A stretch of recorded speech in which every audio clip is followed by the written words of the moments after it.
Bom dia, queridos alunos, tudo bem com vocês? Continuando nossa aula por aqui e relembrando um pouco o que a gente tem estudado até agora, no primeiro capítulo nós estudamos conceitos históricos, o que é um historiador, o que ele faz, como um detetive pesquisa aquilo os vestígios que ele encontra do passado e interpreta esses vestígios. Estudamos o que são fatos históricos, processos históricos, documentos históricos, quais são as formas de documentos históricos. Podem ser um fóssil, pode ser algo sonoro, pode ser uma palestra, pode ser diversas coisas. Então, por meio desses vestígios históricos, é o que o historiador utiliza para determinar alguns fatos passados. No capítulo 2, nós estudamos as origens, como os historiadores entendem que os homens foram criados. E nós estudamos principalmente duas vertentes, as mais comuns, que é o criacionismo, que acredita em que tudo foi surgido de acordo com a vontade de Deus, a criação dele, assim como no início de Gênesis, e o evolucionismo, que é a crença por meio do Big Bang, a evolução, a origem das espécies, que a gente falou de Darwin. Então, na verdade, o evolucionismo é o modo mais aceito hoje pela ciência, mas todos eles são teorias, com diversos fatos que comprovem, mas nenhum deles os cientistas podem falar, não, determinado é realmente o evolucionismo, ou é o cristianismo, ou é algum outro. São teorias. E elas têm, sim, seus fatos que comprovem as suas ideias. No capítulo 3, nós estudamos sobre os primeiros povos na América.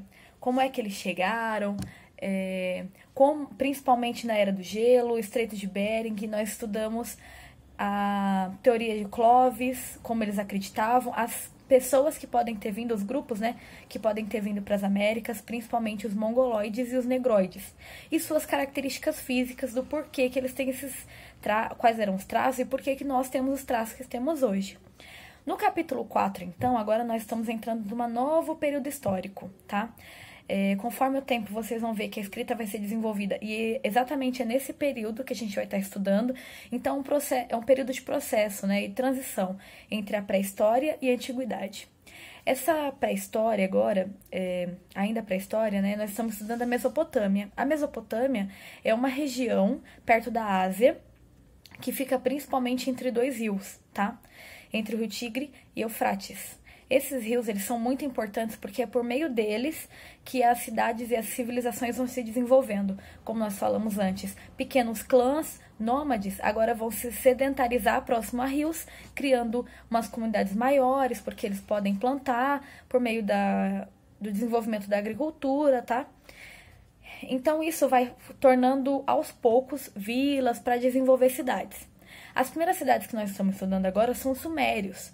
Os sumérios, eles têm eles conseguem desenvolver tanto a agricultura, com meio do plantio, assim como a criação de alguns animais, já que tinha água e tinha comida para eles.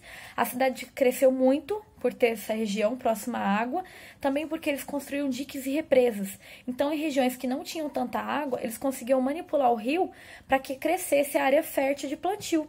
Então, mais e mais pessoas poderiam se desenvolver próximo a essas regiões.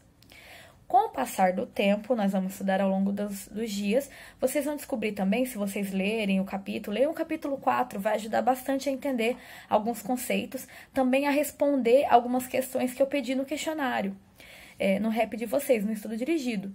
Então, por exemplo, lá tem a explicação de Mesopotâmia.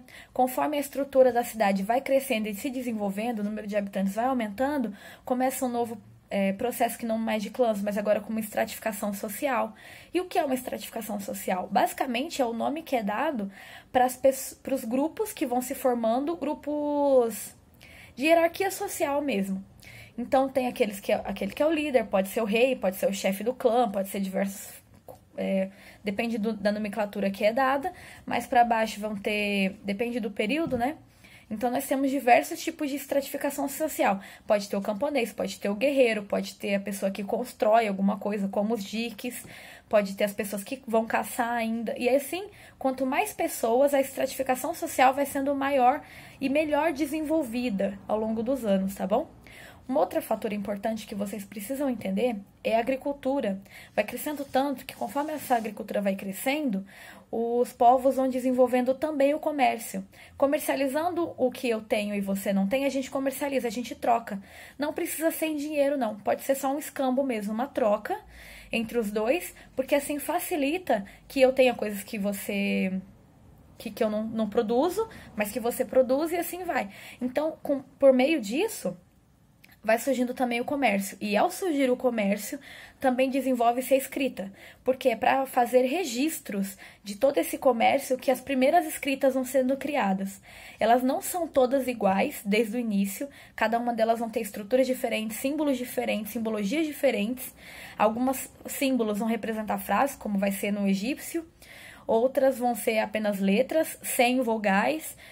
A gente vai estudando ao longo dos anos, ao longo dos próximas aulas. Mas, basicamente, a escrita cuneiforme é a primeira escrita que é mais desenvolvida. Vocês vão ver direitinho, conforme vocês forem lendo, vai ter algumas tabelas até no livro de escrita cuneiforme, vocês vão poder desenvolver isso bem, tá bom? Mas na próxima aula eu falo mais sobre a escrita cuneiforme.